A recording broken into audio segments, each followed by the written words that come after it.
young engineer, Oyekunle Ayansola, who designed a self-powered generator that does not require fuel, revealed in an interview how he has received life-threatening calls and messages over his design. He spoke to Vanguard about his design. All these parts I'm using, I have to fabricate them manually, which is not very much convenient. I believe Nigerians is ready for it, most especially this subsidy removal period and this high cost of fuel. Then when I was even trying to make this, it was actually, fuel was like, I think 65 naira per liter. Now it's sold for 1,000 plus. I believe Nigerians will need it more than ever. They are self-powered. They use electromagnetic field induction.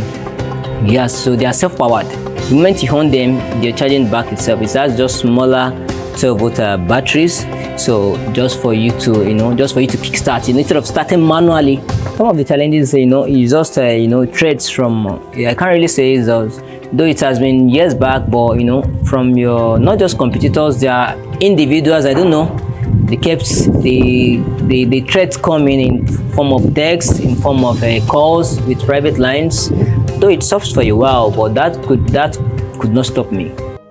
I mean, these are sort of innovation that should be encouraged and not, threatened. I mean, we are seeing our young people doing the Lord's work in our economy, and we are hearing people trying to stifle them because it also relates to, in fact, the fuel smuggling and all of that. I'm shocked that with this man discovering, maybe after today, nobody from the federal government, Ministry of Science and Technology can call this man. What do people like this have? They have great technology. What do? Call them forward. Put an endowment fund. All the money they've been stealing in this country that they're hiding under sockaway tank and everything. If it's $10-15 million, you give this man to scale. When he starts to sell, not only across the African continent, he will bring in Forex for you. But people will rather they go and import generation from other parts of the world when you have people locally that can scale. So I hope they're going to call this man, give him all the support he needs, and to be able to make him scale. And urge there are many people like that that are like this in this country. Absolutely. Well, Dr. Bati. Quick points, very obvious. One, this speaks to the talent of Nigerians. We have seen Nigerians coming up with different innovations in science. Ordinary people either designing airplanes or designing other things. So this is one of those diamonds of the Nigerian story. These are the people who deserve national honor, not useless, non-performing governors who are trying to steal local government funds. When they come up with their national honors list, you'll be surprised. You see governors there, and you'll be asking yourself, what are these persons? What have they done?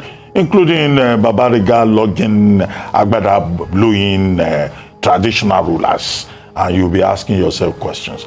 We should identify our heroes and promote them. Number two, innovation is the oxygen for development. No country grows without supporting innovation. So innovation should be supported. Three, the gentleman says he has been receiving threats. Does that not tell you the story about energy security in Nigeria, energy stability in Nigeria? The people who import generators, they are probably the ones that are not happy with his innovation, because he will ruin business for them. Absolutely. So this is the whole story about energy security and stability in Nigeria. People have brains, they have talent, they have capacity to move this country forward. But the mafia, they call them the generator mafia, the diesel mafia, the people who benefit from the failure of Nigeria. That one Mr. Indebit Gill is now saying will take us 15 years of hardship. I thought Mrs. Tinubu said 2 years. We have even been trying to digest that. Now this man comes from the World Bank and he says no, 15 years of suffering for Nigerians. Is that how they suffer in his own country? So these are the problems that we face. Yeah, absolutely. Can I just quickly say that this is and I just mentioned that now we understand why this power issue in Nigeria has persisted for so long.